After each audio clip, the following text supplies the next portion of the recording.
مدعو میں برتری کی نفسیات پیدا کرنا۔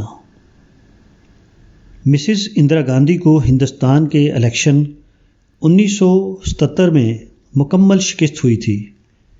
اس کے بعد جنتا حکومت نے پوری کوشش کی کہ ان کو سیاسی منظر سے ہٹا دے، مگر جنوری 1980 کے الیکشن میں دوبارہ اندرا گاندھی کو اتنی بڑی کامیابی حاصل ہوئی کہ ہندوستانی پارلیمنٹ کی 2/3 نشستوں پر ان کی پارٹی قابض ہو گئی۔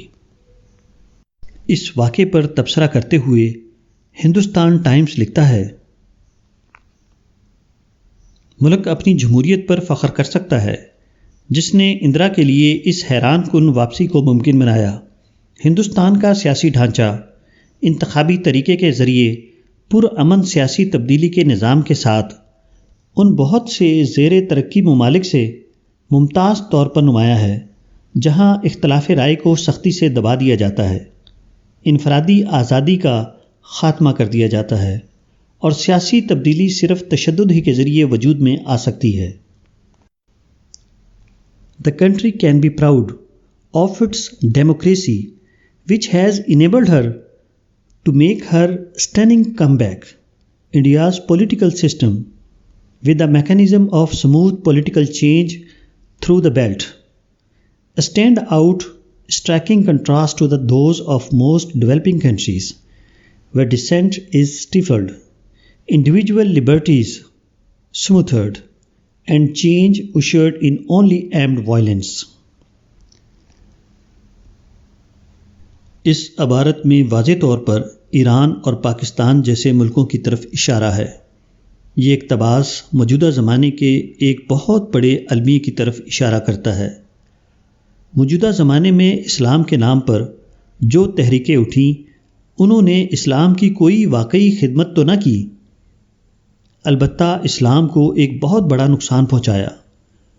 انہوں نے اپنے بوائق کو اسلام کا عنوان دے کر دوسری قوموں کے سامنے اسلام کی تصویر ہلکی کر دی اور اس طرح مدعو اقوام میں غیر ضروری طور پر اسلام کے مقابلے میں احساس برتری کا جذبہ پیدا کر دیا۔ یہ تحریکیں اگر اسلام کے سوا کسی اور نام پر اٹھتیں تو ان کی نادانیوں کا الزام ان کے اپنے سر جاتا، مگر اسلام کے نام پر اٹھنے کی وجہ سے ان کی ہر چیز اسلام کی طرف منسوب ہو گئی۔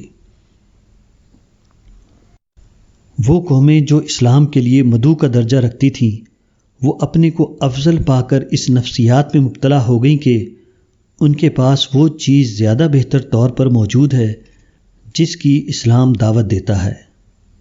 اسلامی نظام اور نظام مصطفیٰ میں انسان کی آزادی کو کچلا جاتا ہے، جبکہ ہمارے اپنے نظام میں انسان کو آزادی رائے کا حق حاصل ہے۔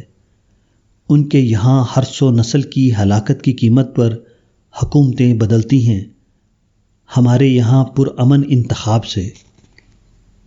ان کے یہاں سیاسی اختلاف پر کوڑے لگتے ہیں اور ہتھکڑیاں پہنائی جاتی ہیں، ہمارے یہاں سیاسی اختلاف پر کوئی پابندی نہیں۔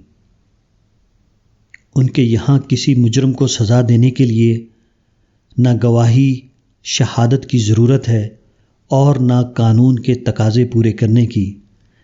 جس کو چاہا پکڑا اور سرسری سماعت کے بعد گولی مار دی یا جیل میں ڈال دیا۔ ہمارے یہاں کسی کو اس وقت تک سزا نہیں دی جا سکتی جب تک اس پر باقاعدہ مقدمہ چلا کر قانونی طور پر اس کو مجرم ثابت نہ کر دیا جائے۔ ان کے یہاں اختلاف کو آپس کی مار کاٹ کے ذریعے طے کیا جاتا ہے، ہمارے یہاں آپس کا اختلاف پرامن ذرائع سے طے ہو جاتا ہے۔ مسلمان اپنی نالائکی کی بنا پر موجودہ دنیا میں دوسرے درجے کی قوم بن چکے ہیں۔ اب انہوں نے اسلام کی غلط نمائندگی کر کے اسلام کو بھی قوموں کی نظر میں دوسرے درجے کا مذہب بنا دیا ہے۔